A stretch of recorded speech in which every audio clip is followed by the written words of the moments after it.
Hello everyone. আজকে আমি যে বিষয়টা নিয়ে আলোচনা করব সেটা হচ্ছে বর্তমান ইরান এবং ইসরায়েলের যে যুদ্ধটা হচ্ছে এটা আসলে কোন দিকে যেতে পারে। তো ভবিষ্যৎ তো আমরা আসলে কেউ বলতে পারি না। তো তারপরও একটা ধারণা আমাদের তৈরি করতে হবে বা তৈরি হয় যে যুদ্ধটা আসলে এইরকম পর্যায়ে যেতে পারে বা এটা থেমেও যেতে পারে অথবা কূটনৈতিক আলোচনার মাধ্যমে এটা শেষ হয়ে যেতে পারে। আসলে কেউ ভয়াবহ যুদ্ধে বর্তমানে কেউ যাবে না। সেটা ইসরায়েল বলেন, ইরান বলেন, এ যতটুকু হয়েছে ছোটখাটো মিসাইল যেগুলা হামলা করেছে বা হাইপারসনিক মিসাইল যেগুলা মেরেছে এতটুকু থেকে যাবে, কিন্তু স্থলভাগে ভয়াবহ আক্রমণ কেউ করবে না। তার অনেকগুলো কারণ রয়েছে। কারণ বর্তমান যুগ হচ্ছে পারমাণবিক বোমার যুগ। ইরানে যদি ভয়াবহ কোনো হামলা স্থলভাগে করে আমেরিকা বা ইসরায়েল দুইজনে মিলে, তাহলে 100% এখানে চায়না এবং রাশিয়ার সাথে জড়িত হয়ে যাবে। এখন প্রশ্ন হচ্ছে কেন চায়না রাশিয়ার এখানে আসলে লাভটা কি? মধ্যপ্রাচ্যে রাশিয়ার কিন্তু একটা অদৃশ্য একটা ছায়ার শক্তি রয়েছে মধ্যপ্রাচ্যে। সেটা সৌদি আরব বলেন, ওমান, কাতার, দুবাই, ইরাক, প্রত্যেকটা জায়গা দিবেন। ইরাকেও কিন্তু রাশিয়ার অনেক ঘাঁটি বা জর্ডানে অনেক ঘাঁটি রয়েছে। কিন্তু এটা কিন্তু মিডিয়া অনেক বড়োভাবে তৈরি বা বড়োভাবে তারা নিউজগুলো করে না। তো রাশিয়া কেন মধ্যপ্রাচ্যে তাদের প্রভাবটা বিস্তার রেখেছে? যখন আফগানিস্তানে সোভিয়েত আমলে রাশিয়া যখন আক্রমণ করে, তখন কিন্তু মূলত রাশিয়ার যে প্ল্যানটা ছিল, আফগানিস্তানে তারা একটা শক্তি তৈরি করার চেষ্টা করেছে, যাতে আফগানিস্তানের যুদ্ধটা তৈরি করার মাধ্যমে দক্ষিণ এশিয়ায় যাতে তাদের একটা প্রভাব বিস্তার থাকে। কিন্তু আফগানের সাথে শেষ পর্যন্ত সোভিয়েত বাহিনী পারেনি বা তারা দেশ ছেড়ে চলে যেতে বাধ্য হয় আফগানিস্তান ছেড়ে। তো সেই হিসাব যদি করেন বা সেই হিসাবে যদি আমরা করে থাকি, তাহলে দেখবেন মধ্যপ্রাচ্যে প্রত্যেকটা দেশেই কিন্তু কোনো না কোনোভাবে প্রভাব বিস্তার করার চেষ্টা করে। বর্তমানে 3টি সুপার পাওয়ার দেশ রয়েছে। Number 1 America, number 2 Russia, number 3 হচ্ছে চায়না। চায়না কেন মধ্যপ্রাচ্যে তাদের প্রভাবটা বিস্তার করবে? কারণ মধ্যপ্রাচ্য হচ্ছে বর্তমানে তেলের জন্য সবচেয়ে সমৃদ্ধ একটা জায়গা। আজকে যদি মধ্যপ্রাচ্যে কোনো প্রকার তেল না থাকতো, আসলে এই যুদ্ধগুলো হতো না। মধ্যপ্রাচ্যে তেলের কারণে আসলে এই যুদ্ধগুলাই হচ্ছে। এই যে এতগুলো মুসলিম দেশ, একটা দেশের সাথে একটা দেশের মিল নাই। এই মিলটা না থাকার পেছনে একটা মাত্র কারণ হচ্ছে তেল। কারণ এই দেশগুলোতে এত পরিমাণ তেল রয়েছে, এই তেলের যে জ্বালানি বা শক্তি, তেল দিয়ে যে প্রত্যেকটা ক্ষেত্রে তেল ব্যবহার করা হয়। তো আমেরিকা এককভাবে এই প্রভাবটা বিস্তার করে রেখেছে, অনেকের সেটা মনে হয়, কিন্তু আসলে সেটা না। বর্তমানে সেই অবস্থাটা আমেরিকারও মধ্যপ্রাচ্যের নাই। কারণ আমেরিকা বিরোধী কিন্তু অনেকেই কিন্তু উপর দিয়ে আমেরিকার বন্ধু, কিন্তু ভেতর থেকে অনেকেই কিন্তু অন্য অন্য যে 2টা সুপার পাওয়ার রয়েছে, যেমন চায়না, রাশিয়া, 2টার সাথে কিন্তু রয়েছে। তো সেই হিসাব করলে মধ্যপ্রাচ্যে ভয়াবহ যুদ্ধ কখনোই কেউ করবে না। কারণ ইরানে যদি একটা স্থল যে যুদ্ধটা, যেমন ইসরায়েল অথবা আমেরিকার স্থল যে আর্মি সেনারা, তারা যদি নেমে যদি ইরানে যদি যুদ্ধ করে, তাহলে পুরো এরিয়ার যে তেল উৎপাদন সেটা টোটালি অফ হয়ে যেতে পারে। যদি এরকম একটা পর্যায়ে চলে যায়, তাহলে জ্বালানি তেল যদি নাই থাকে, তাহলে এই যে বিমান বলেন প্রত্যেকটা ক্ষেত্রে তেল যদি না থাকে, তাহলে এই যে গাড়ি সবগুলা এটা আসলে অকেজো হয়ে যাবে। তো এরকম পরিস্থিতি আসলে কেউ করবে না। এই যতটুকু যুদ্ধ হচ্ছে, এটা একটা সময় গিয়ে কোনো না কোনো কূটনৈতিকভাবে এটা শেষ হয়ে যাবে। কিন্তু ইসরায়েলকে দিয়েই কিন্তু মূলত আমেরিকা কোনো না কোনো দেশের সাথে যুদ্ধ বাঁধিয়ে তাদের একটা প্রভাব বিস্তার করবে। এই যে যুদ্ধটা হয়েছে, এই যুদ্ধের পেছনে কিন্তু কলকাঠি নাড়ছে কিন্তু আমেরিকা। এই আমেরিকা এই কলকাঠি নাড়ার পেছনে একটা মাত্র কারণ হচ্ছে ইসরায়েলকে দিয়ে তাদের প্রভাবটা এই মধ্যপ্রাচ্যে যাতে থাকে। তাদের অহেতুক ফিলিস্তিনের মতো দেশের একটা পরিপূর্ণ একটা ফিলিস্তিন একটা দেশ যেটা ছিল, সেই দেশের ভেতরে ইহুদিদেরকে ঢুকিয়ে তাদেরকে একটা নতুন একটা রাষ্ট্র তৈরি করে দেওয়া, এটা আমেরিকার কী প্রয়োজন ছিল? সেটা তো কোনো প্রয়োজন ছিল না। এটার একটা মাত্র প্রয়োজনটা ছিল যাতে এই ইহুদিদেরকে দিয়ে একটা নতুন একটা রাষ্ট্র তৈরি করে এখানে একটা প্রভাব বিস্তার করা যায়। তো অনেকে হয়তো এটা বলতে পারেন, তাহলে তো অন্য দেশে যেমন মুসলিম যেসব দেশগুলো আছে সেগুলো দিয়ে তো প্রভাব বিস্তার করছে আমেরিকা। আসলে না, করতে পারছে না। যতগুলো মুসলিম দেশ রয়েছে মধ্যপ্রাচ্যের, প্রতিটি দেশই কিন্তু কোনো না কোনোভাবে আমেরিকা বিরোধী। তো আমেরিকা চিন্তা করছে যে এমন একটা দেশ প্রয়োজন যে দেশকে দিয়ে ব্যবহার করে এই মধ্যপ্রাচ্যে তাদের যে প্রভাবটা, এই প্রভাবটা বিস্তার করে রাখাটাই হচ্ছে আমেরিকার মূল লক্ষ্য। আমেরিকা এমন একটা দেশ, এদের স্বার্থ যেখানে রয়েছে সেখানেই কিন্তু তারা বন্ধুত্ব করে, যেখানে স্বার্থ নেই সেখানে তারা করে না। এটা আমেরিকার চিরাচরিত যে স্বভাব সেটাই। এবং যেটা ব্রিটিশ বা ইংলিশ জাতিদের একটাই কিন্তু অংশ আমেরিকা, এবং ব্রিটিশ, ইংলিশ, জার্মান এদেরই কিন্তু একটা অংশ আমেরিকাতে। আমেরিকা কিন্তু অনেকেই আমেরিকার মিক্সড রেসের একটা দেশ, মানে বিভিন্ন জাতির একটা দেশ।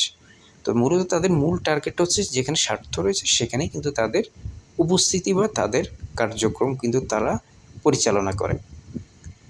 তো এখন এই যুদ্ধটা বেশি দূর হয় আগাবে না, যতটুকু হবে এটা একটা সময় শেষ হয়ে যাবে। এবং এই অঞ্চলে কখনো পারমাণবিক বোমার কোনো ভয়াবহ হামলা কোনো দেশ করবে না বা করার চেষ্টাও করবে না। কারণ মূল যে উৎপাদন যেটা তেল, এই তেলটার যে উৎপাদন অবস্থা যদি নষ্ট হয়ে যায় তাহলে তো আমি আগেই বলেছি, তাহলে পৃথিবী প্রায় অচল হয়ে যাবে। সো এই অচল ব্যবস্থাটা তৈরি করার জন্য কোনো দেশই তৈরি করবে না।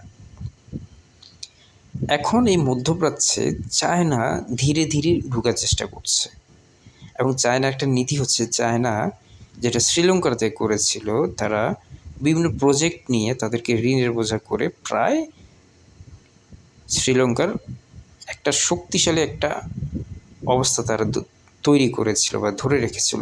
এই জিনিসটাই কিন্তু মধ্যপ্রাচ্যে চায়না করার চেষ্টা করছে। এবং রাশিয়ার কিন্তু ঘাঁটি মধ্যপ্রাচ্যে অল্প কয়েকটা রয়েছে, কিন্তু রাশিয়া কিন্তু মধ্যপ্রাচ্যের অধিকাংশ দেশের সাথে কিন্তু তাদের ভালো একটা সম্পর্ক। প্রায় দেখা যায় যে সৌদি আরবের যে যুবরাজ, তার সাথে পুতিনের ভালো একটা সম্পর্ক, এবং বিভিন্ন তাদের সম্মেলনেও তাদের এই যে একটা বন্ধুত্বের উদাহরণ সেটা দেখা যায়। তো এরকম একটা পর্যায়ে রাশিয়া কখনোই চাইবে না মধ্যপ্রাচ্যে তাদের যে প্রভাবটা সেটা সরে যাক।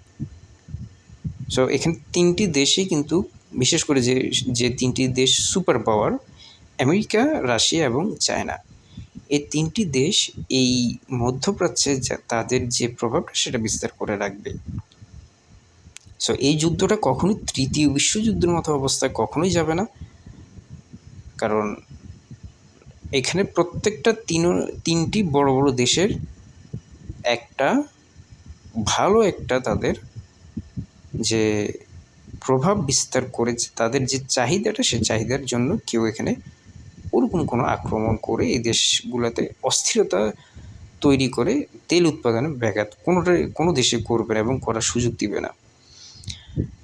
এখন প্রশ্ন হচ্ছে, যদি আমেরিকা স্থলভাগে বা যে আর্মি দিয়ে বা ইসরায়েলের আর্মি দিয়ে যদি তাদের যে ভূমিতে যদি অ্যাটাক করে, এটা আসলে করবে না, কিন্তু এটা যদি করতে যায় তাহলে প্রথম ইরানকে সমর্থন করবে রাশিয়া, এবং দ্বিতীয় সমর্থন করবে চায়না।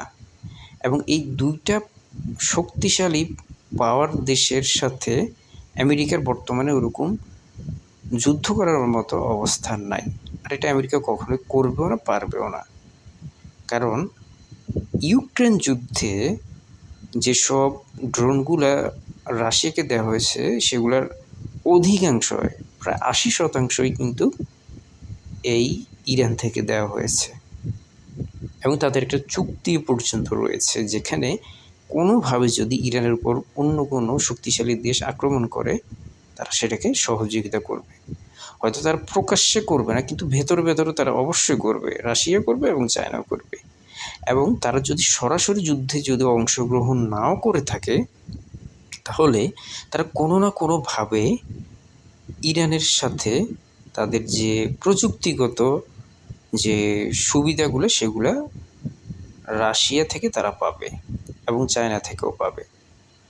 তো এইখানে একটা পয়েন্ট রয়েছে, যদি ইসরায়েলের সাথে ইরানের স্থলভাগে যুদ্ধ হয়, সেটা আসলে হওয়া সম্ভব না, কারণ ইরান থেকেও ইসরায়েলের দূরত্ব অনেক বেশি, এবং ইসরায়েল থেকে সৈন্য গিয়ে ইরানের মাটিতে যুদ্ধ করবে এবং তারা জিতে আসবে, এটা আসলে অসম্ভব, কারণ ওরকম যুগ এখন আর নাই।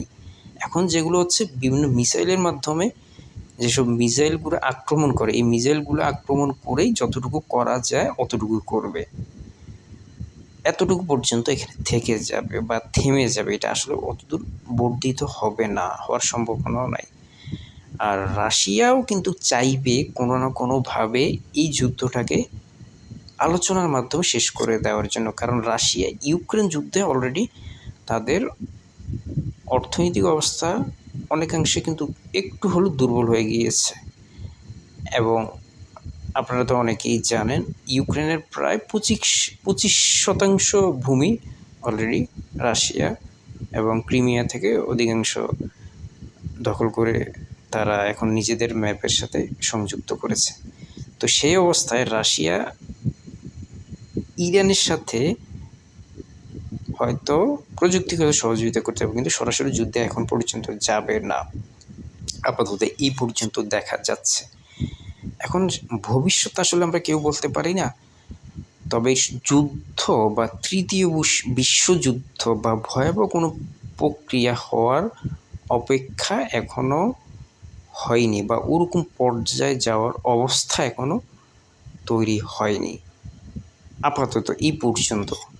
এরপরে দেখা যাক যে আমেরিকা কী করে, আমেরিকা কতটুকু এগিয়ে থাকে, এখানে ইসরায়েলকে দিয়ে কি যুদ্ধ করাবে, নাকি তারা সরাসরি স্থলভাগে যুদ্ধটা করবে। তারা হয়তো ইরানের যেসব পারমাণবিক স্থাপনায় যে হামলাগুলো চালিয়েছে, আজকে একটা রিপোর্টে দেখলাম, তুরস্কের একটা রিপোর্টে দেখলাম, তারা নাকি আগে থেকে বলে দিয়েছে যে তোমাদের যত ইউরেনিয়ামগুলো রয়েছে সেগুলোকে তোমরা সরিয়ে নাও। যদি এগুলো সরিয়ে নাও, তাহলে আমরা হয়তো আক্রমণ করে দেখাবো বিশ্ববাসীকে যে আমরা তোমাদের বিরুদ্ধে, হয়তো এরকম কিছু একটা। এটা আজকে একটা প্রকাশনে দেখলাম, একটা নিউজ টিভিতে দেখলাম যে এরকম একটা খবর এসছে। এখন এটা আসলে কতটুকু সত্য, এটা আসলে কেউ বলতে পারে না। আবার আমেরিকা এরকম তাদের কার্যকলাপ রয়েছে, তারা পেছন থেকে বলে যে তোমরা সরে যাও, আমরা আক্রমণ করব, অপরদিকে বিশ্ববাসীকে দেখাবো, কিন্তু তোমাদের সাথে আমাদের যে একটা সমস্যা, সেটা আবার বিশ্ববাসী দেখো। এটা আমেরিকা একটা স্বভাব আগে থেকে রয়েছে, বহু দেশের সাথে আমেরিকা এই ধরনের কার্যকলাপ করেছে আগে থেকে।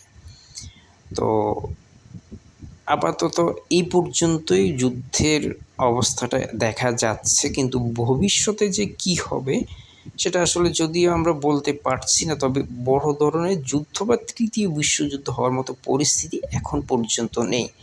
কারণ তৃতীয় বিশ্বযুদ্ধ হতে গেলে বিশ্বের প্রায় অধিকাংশ দেশই কিন্তু যুদ্ধের সাথে জড়িয়ে যায়। তো ইরানকে সহযোগিতা করার জন্য যেসব দেশগুলো রয়েছে, যেমন চায়না এবং রাশিয়া, অলরেডি রাশিয়া একটা যুদ্ধের সাথে জড়িত রয়েছে, এবং সেখানে যদি ইরানের সাথে তাদের সাথে যদি একাত্মবোধ করে যদি যুদ্ধ করতে যায়, তাহলে এটা তৃতীয় বিশ্বযুদ্ধের পর্যায়ে চলে যাবে। ইভেন চায়নাও এখন যুদ্ধ করতে চাইবে না। চায়নার আরেকটা টার্গেট হচ্ছে তাইওয়ান। তারা তাইওয়ানকে একত্রিত করা পর্যন্ত বড় কোনো যুদ্ধে যাবে না, বা এটা কোনো জড়াবে না। এটাও চায়নার একটা নীতি রয়েছে। তো এই পর্যন্ত এতটুকু বোঝা যাচ্ছে, কিন্তু যদি বিশ্বযুদ্ধ হওয়ার পরিস্থিতি হয়, তাহলে রাশিয়া এবং চায়না অবশ্যই ইরানের সাথে থাকবে, এটা কনফার্ম। এবং উত্তর কোরিয়া তাদের সাথে থাকবে। তাহলে এখানে দেখেন, রাশিয়া বিশাল সুপার পাওয়ার এবং চায়নাও বিশাল সুপার পাওয়ার, উত্তর কোরিয়াও কিন্তু পারমাণবিক শক্তিশালী একটা দেশ। অতএব আমেরিকার অনেক কিছু ভেবে চিন্তে তারা বড় আকারে যুদ্ধে জড়াবে, কিন্তু এটা আমেরিকা কখনোই করবে না। কারণ আমেরিকার বিরুদ্ধে 4টা পারমাণবিক শক্তিশালী দেশ, উত্তর কোরিয়া, চায়না, রাশিয়া অলরেডি, এবং পাকিস্তানও হয়তো একটা সময় গিয়ে আমেরিকার বিরুদ্ধে চলে যেতে পারে, সম্ভাবনা রয়েছে। তো এই 3টি দেশের সাথে যুদ্ধ করে, এবং অলরেডি 3টি দেশের মধ্যে পারমাণবিক যে বোমাগুলো রয়েছে, তো আমেরিকা আসলে অনেক কিছু ভেবে চিন্তে কিন্তু বড় আকারের বা তৃতীয় বিশ্বযুদ্ধের মতো অবস্থায় যাওয়ার চিন্তাভাবনা করবে, কিন্তু এটা হবে না। না হওয়ার কারণ হচ্ছে, যদি কোনোভাবে যদি এরকম তৃতীয় বিশ্বযুদ্ধের অবস্থায় চলে যায় বিশ্ব, তাহলে অবশ্যই পুরো পৃথিবী ধ্বংস হয়ে যাবে। কারণ পুরো পৃথিবী ধ্বংস হয়ে যাবে, আমেরিকার উপর যে পরিমাণ বোমা রাশিয়া ফেলবে এবং উত্তর কোরিয়া ফেলবে এবং চায়না ফেলবে, আমেরিকার ভূমিই থাকবে না। আর রাশিয়ার তো অনেকেই জানেন, রাশিয়ার ডেড হ্যান্ড নামে একটা সিস্টেম রয়েছে। অলরেডি প্রায় 5,000-এর উপরে রাশিয়ার পারমাণবিক বোমা রয়েছে। এছাড়াও রাশিয়ার আরেকটা শক্তিশালী যে অবস্থাটা রয়েছে সেটা হচ্ছে সাবমেরিন, যেটা আমেরিকাও কিন্তু আজ পর্যন্ত রাশিয়ার এই সাবমেরিনের কাছাকাছি শক্তিশালী অবস্থায় যেতে পারেনি। রাশিয়ার প্রায় 76টার মতো বা এরকম কাছাকাছি একটা সাবমেরিন রয়েছে, যেগুলা আমেরিকার মাটিতে পারমাণবিক বোমা ফেলার মতো বা আক্রমণ করার মতো শক্তিশালী সাবমেরিন। এইটা হচ্ছে একটা দিক। এছাড়া যদি ইউরোপের অংশ থেকে যদি পারমাণবিক বোমা আমেরিকার উপর ফেলে রাশিয়া, তাও ধ্বংস। এছাড়া যদি উত্তর কোরিয়া যদি আমেরিকার উপর পারমাণবিক বোমা ফেলে, তাও কিন্তু আমেরিকার উপর বিপজ্জনক। এছাড়া চায়নাও যদি এই জিনিসটা করে, পারমাণবিক বোমা যদি আক্রমণ করে, তাহলে আমেরিকার জন্য বিপজ্জনক। এই পর্যন্ত এতটুকুই কিন্তু আসলে যুদ্ধের অবস্থাটা বোঝা যাচ্ছে। তো তৃতীয় বিশ্বযুদ্ধ হওয়ার মতো পরিস্থিতি এখন পর্যন্ত যায়নি, এটা যতই যে বলুক না কেন। কারণ বর্তমান যুগ অনেক আধুনিক যুগ, এরকম একটা অবস্থায় তৃতীয় বিশ্বযুদ্ধ করে পৃথিবী ধ্বংস করার মতো বোকামি আসলে কেউ করবে না। কখনো এই ধরনের বোকামি কেউ করবে না, কারণ আমেরিকাও জানে তারাও ধ্বংস হবে। আর রাশিয়া ধ্বংস হলে, রাশিয়ার যে বিশাল একটা দেশ, রাশিয়ার শুধুমাত্র ইউরোপের যে অংশটা, ওই অংশটাও যদি ধ্বংস করা হয়, তাও কিন্তু রাশিয়ার বিশাল ভূমি রয়েছে। তো এই ধরনের বোকামি আসলে পৃথিবীর কোনো দেশ, বিশেষ করে পারমাণবিক শক্তিশালী যেসব দেশগুলো রয়েছে, তারা কখনোই করবে না। যদিও ফ্রান্সের বা ব্রিটেনের পারমাণবিক যেসব বোমা রয়েছে, তারা হয়তো আমেরিকার সাথে একজোট হয়ে যুদ্ধ করবে, কিন্তু ইংল্যান্ডের উপরে যদি একটা পারমাণবিক বোমা ফেলে, পুরোপুরি ইংল্যান্ড পুরোই ধ্বংস হয়ে যাবে। ইভেন ফ্রান্সের উপর যদি রাশিয়া আক্রমণ করে, তো সেটাও ধ্বংস হয়ে যাবে। সো এই ধরনের অবস্থা কেউ যাবে না। সো তৃতীয় বিশ্বযুদ্ধ হতে গেলে এখন পারমাণবিক বোমার আক্রমণ করবে। সো এরকম ধ্বংসাত্মক যুদ্ধে আসলে পৃথিবীর কোনো বড় বড় যেসব সুপার পাওয়ার বা পারমাণবিক শক্তিশালী দেশ রয়েছে, তারা আসলে এটা করবে না। অন্তত এতটুকু বোঝা যাচ্ছে। এখন ইরান এবং ইসরায়েলের যুদ্ধটা আপাতত হয়তো কূটনৈতিকভাবে এটা সমাধান হবে, আর না হলে এটা সর্বোচ্চ ইসরায়েল এবং ইরানের ভেতরে মিসাইল হামলার মাধ্যমে একটা সময় এটা কূটনৈতিকভাবে আলোচনা করে এটা শেষ হয়ে যাবে। কিন্তু এটা কখনোই এটা তৃতীয় বিশ্বযুদ্ধ বা ভয়াবহ কোনো যুদ্ধে এখন পর্যন্ত জড়ানোর মতো অবস্থা বা পরিস্থিতি এখনো হয়নি, বা ওরকম পর্যায়ে এখনো দেখা যাচ্ছে না। কিন্তু ভবিষ্যতেও কি হতে পারে সেটা এখন আমাদের দেখার বিষয়। ধন্যবাদ সবাইকে যারা এতক্ষণ শুনলেন।